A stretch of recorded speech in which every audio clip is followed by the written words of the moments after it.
ដាក់បន្ទុកទៅលើ slab នេះអញ្ចឹងយើងមើលមេរៀនក្នុងលំហាត់របស់យើងគេថាឲ្យដាក់បន្ទុក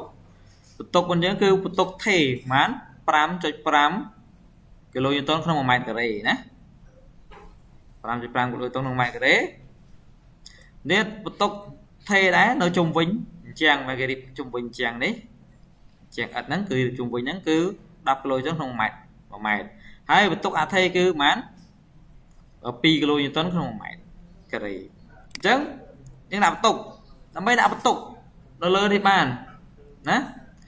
ដើម្បីដាក់បន្ទុកលើនេះបានយើងចូលទៅassign ចូល define សិនណាយើងចូល define សិនយើងទៅមើល load case របស់យើងជាទុកសំទុក define ចូលទៅមើល load pattern ណាទៅមើល load pattern គឺវាមាន2 load ណាវាមាន dead load មាន live load ឲ្យស្រេចហើយអញ្ចឹងជាទូទៅនៅក្នុង e-tape គេបង្កើតមក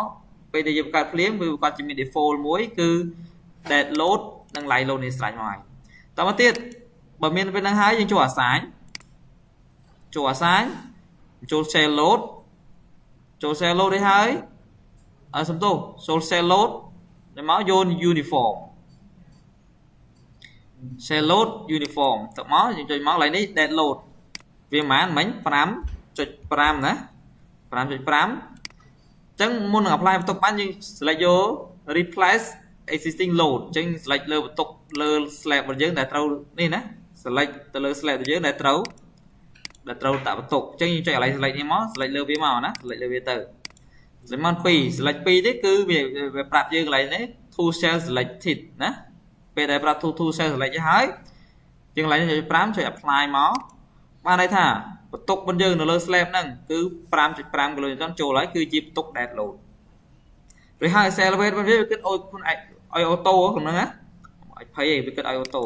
ចាំមើលទៀតខ្ញុំចូល live load គឺប៉ុន្មាន2 គីឡូញូតនអញ្ចឹងខ្ញុំ select ដដែល select នឹងដដែលមក apply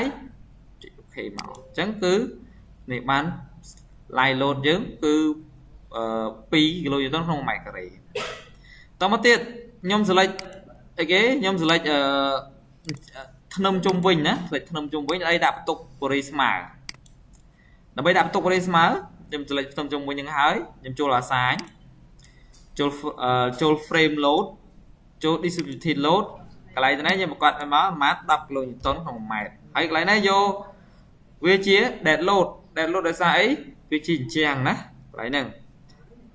ចុច apply ទៅអញ្ចឹងបន្ទុកហ្នឹងយើងនឹងបានជា dead load អញ្ចឹងគឺ 10 គីឡូញូតនក្នុង1ម៉ែត្រដែរហើយកន្លែងហ្នឹង